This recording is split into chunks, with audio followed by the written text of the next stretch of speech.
अस्सलाम वालेकुम नाजरीन, आप देख रहे हैं फ्लाई न्यूज़। एसएसपी शहीद बेनज़ीराबाद जनाब शबीर अहमद सठार की हिदायत पर जिला भर में जराइम पेशा अन्नासर और मनशियात फरोशों के खिलाफ पुलिस की कार्रवाइयाँ जारी।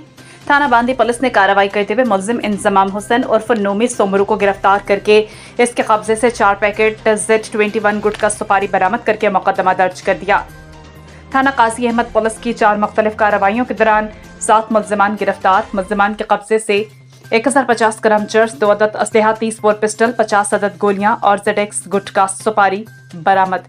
मुलजिमान जुल्फ़िकार कुराई, कादिर बख्श, खास खैरी, इश्तियाक पठान, सुदेर फरोही, आफ्ताब कमरानी, मेहताब अली और अब्बास को गिरफ्तार कर लिया। मुख्तलिफ दफात के तहत मुकदमा दर्ज कर दिया।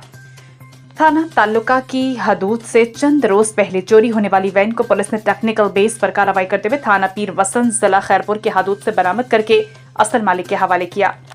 थाना एयरपोर्ट पुलिस ने बर्वक्त कार्रवाई करते हुए गुमशुदा 4 साला बच्चा अली अकबर वल्द अबू बकर सराइकी को तलाश करके बाहिफाजत वालिदैन के हवाले कर दिया।